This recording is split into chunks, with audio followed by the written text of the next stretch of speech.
Alla vigilia di Intercomo arrivano tante notizie a scuotere l'ambiente nerazzurro, soprattutto in ottica mercato. Dalla Croazia in particolare giunge voce di un interessamento per un giovane difensore dell'Hajduk Spalato. Sto parlando di Branimir Mlasic, di cui adesso parleremo nel dettaglio. E poi torna anche in voga il nome di Koné, tanto pronunciato la scorsa estate, tanto insomma anche desiderato da molti tifosi nerazzurri, con l'Inter che dopo il no dei giallorossi potrebbe tentare di affondare di nuovo il colpo per il centrocampista della Roma. Tutto questo alla vigilia della sfida contro il Como, una sfida che si fa sicuramente insidiosa contro un Como che sta dimostrando tanto in questa prima parte di stagione, contro un Fabregas, anche lui tanto chiacchierato in estate, molto vicino all'Inter, quindi tante cose da dire e lo faremo in questo nuovo contenuto con le top news del momento. Ben ritrovati ovviamente amiche e amici nerazzurri. Prima di partire, come sempre, io vi chiedo qualche minuto per cliccare sul tasto like, mettere mi piace a questo contenuto, cliccare sul tasto iscriviti e soprattutto entrare a far parte del nostro mitico club di Passione Inter. Vi aspettiamo, mi raccomando, cerchiamo di chiudere questo 2025 in bellezza, continuando con il vostro grande supporto, dopo un anno veramente soddisfacente, per questo vi ringraziamo sempre. Allora, partiamo dalla notizia di Mlasic, perché appunto è un nome che sta anche, suscitando un po' la curiosità da parte dei tifosi dell'Inter. È una notizia che arriva da un collega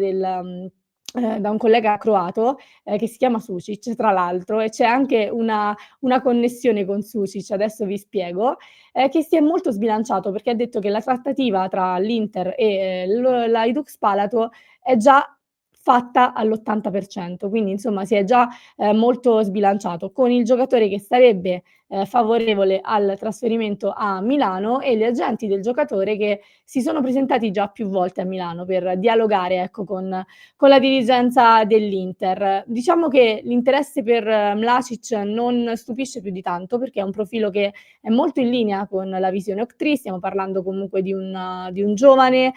di quella che è allo stato attuale delle cose una rivelazione del campionato croato e tra l'altro, per questo ho detto c'è un collegamento con Sucic, perché l'approccio dell'Inter potrebbe essere molto simile a quello che insomma è stato usato proprio lo scorso anno con Sucic, ossia acquistare subito Mlasic dall'Hajduk Spalato, lasciandolo però in prestito a Spalato fino diciamo alla prossima estate per completarne la crescita, e questo è esattamente quello che è stato fatto con Sucic però dalla Dinamo Zagabria, lasciato in prestito fino a giugno però acquistato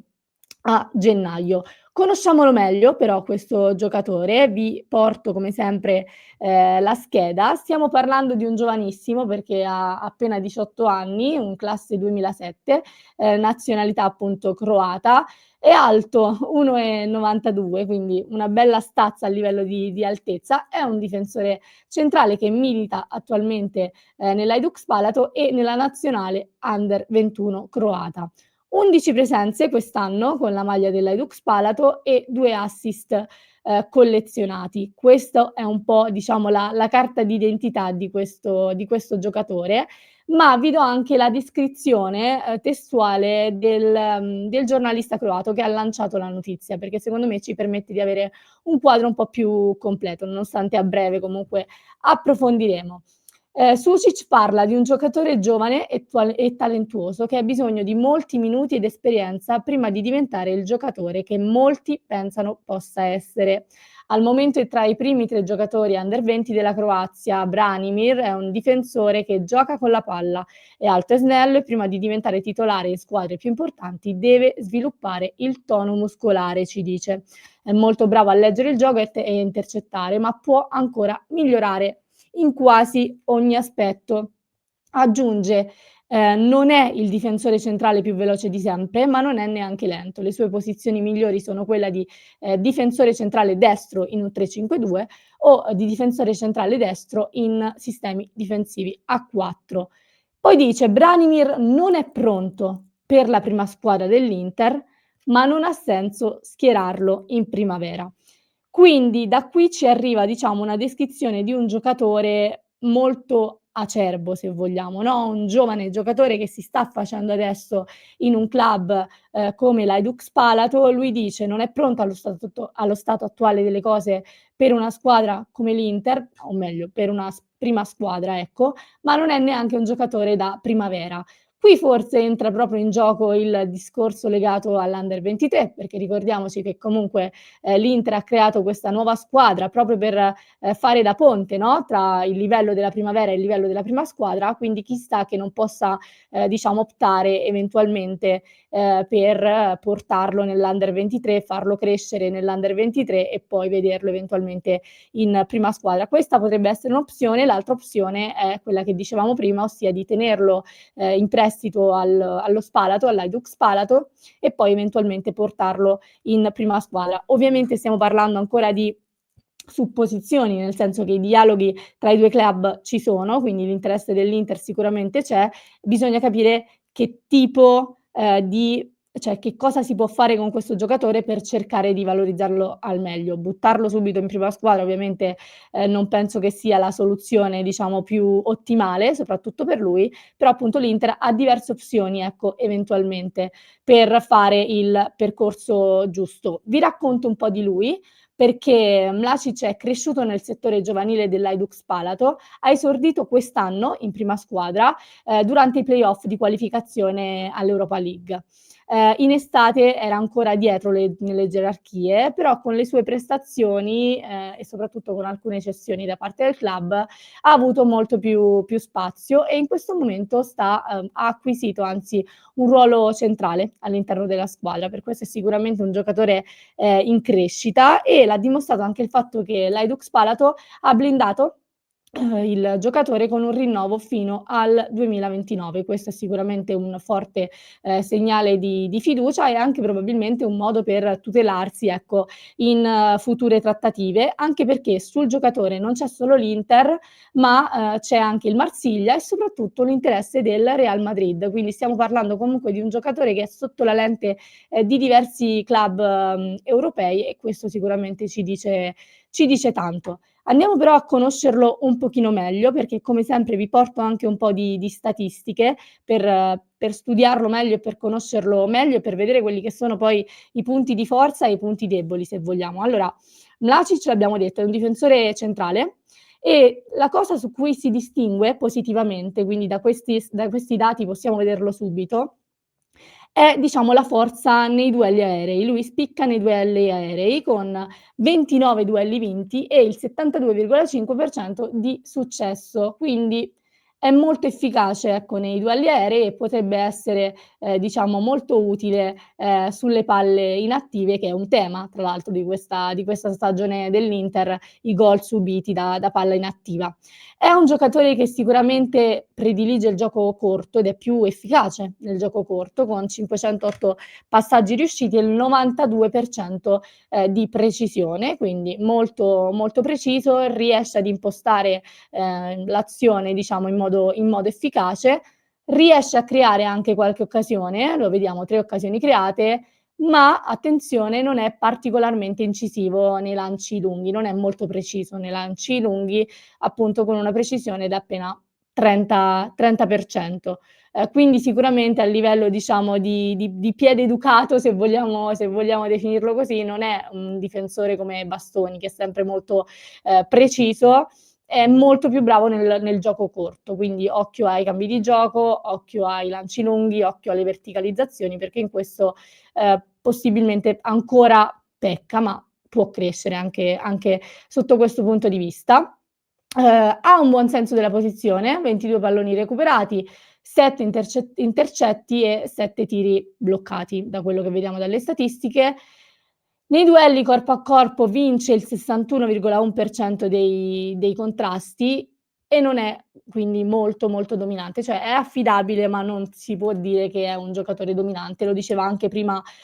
Sucic, il giornalista, deve rafforzare, no, un po' il tono muscolare, quindi probabilmente è un giocatore molto alto, ma che deve un po', ecco, rafforzarsi fisicamente anche per andare poi a contrasto nei duelli, fisici. Dal punto di vista della gestione della palla sicuramente del possesso e della gestione della palla sicuramente può migliorare, perché, dribbla con un 60% di riuscita e ha un impatto molto limitato in zona offensiva con pochi tocchi in area avversaria, lo vediamo solo 7. Deve, come dicevo prima, lavorare anche nei contrasti a terra perché si fa superare molto facilmente e questo è indicato dal dato sui dribbling,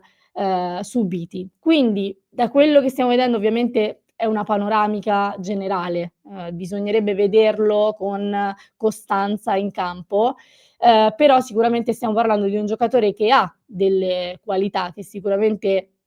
ha qualcosa che può far vedere e qualcosa che può tornare utile sicuramente all'Inter, ma dalla descrizione, da come ci arrivano i dati, diciamo, la descrizione, da come possiamo vedere anche dalle statistiche,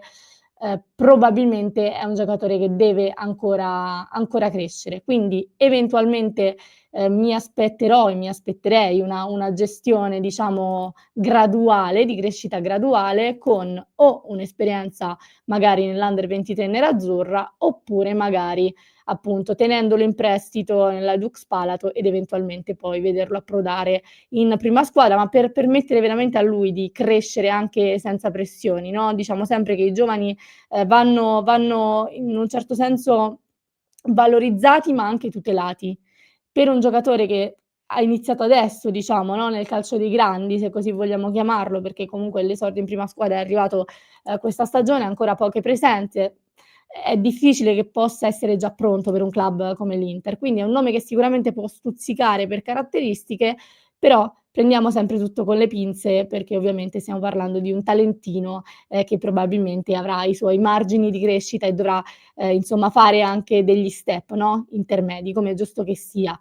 Chi invece non ha bisogno di step intermedi, anzi è un giocatore che convince molto l'Inter e che ha convinto i tifosi dell'Inter già in estate è Koné e torno a, diciamo, la notizia di un possibile, nuovo, se così vogliamo dire, nuovo interessamento dell'Inter per questo giocatore che nonostante il no, della scorsa estate da parte della Roma, non sembra voler mollare, quindi potrebbe ritornare sul giocatore la prossima estate quando la Roma dovrà incassare un po' di soldi in entrata e magari, potrebbe pensare insomma di sfruttare una cessione come quella di Koné che sicuramente porterebbe al club giallorosso una bella entrata, visto che è dato è valutato insomma, 50 milioni nonostante sia arrivato a Trigoria per 18 milioni, ovviamente per il suo rendimento, ehm, il valore è triplicato e quindi stiamo parlando di un giocatore che in questo momento sul quale la Roma fa molto affidamento, un giocatore che non vuole lasciare andare sicuramente nel corso della stagione, ma per i motivi che ho detto poco fa, non si esclude che insomma possa essere lui, tra i nomi in uscita la prossima stagione, che quindi l'Inter possa tornare ad affondare il colpo. Lo scorso anno aveva presentato un'offerta di 40 milioni più bonus, non sufficiente a quanto pare per la Roma, è stato un po' è rimasto un po' quell'amaro in bocca, no, per il mancato arrivo di Koné, un po' come per il mancato arrivo di Lookman e quindi vediamo se l'Inter magari per la prossima stagione potrà, tornare sul giocatore. Ci sono margini comunque da quello che ci risulta.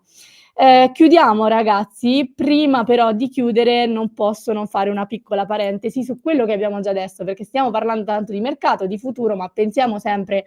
come dico sempre, anche al presente, perché domani l'Inter torna in campo,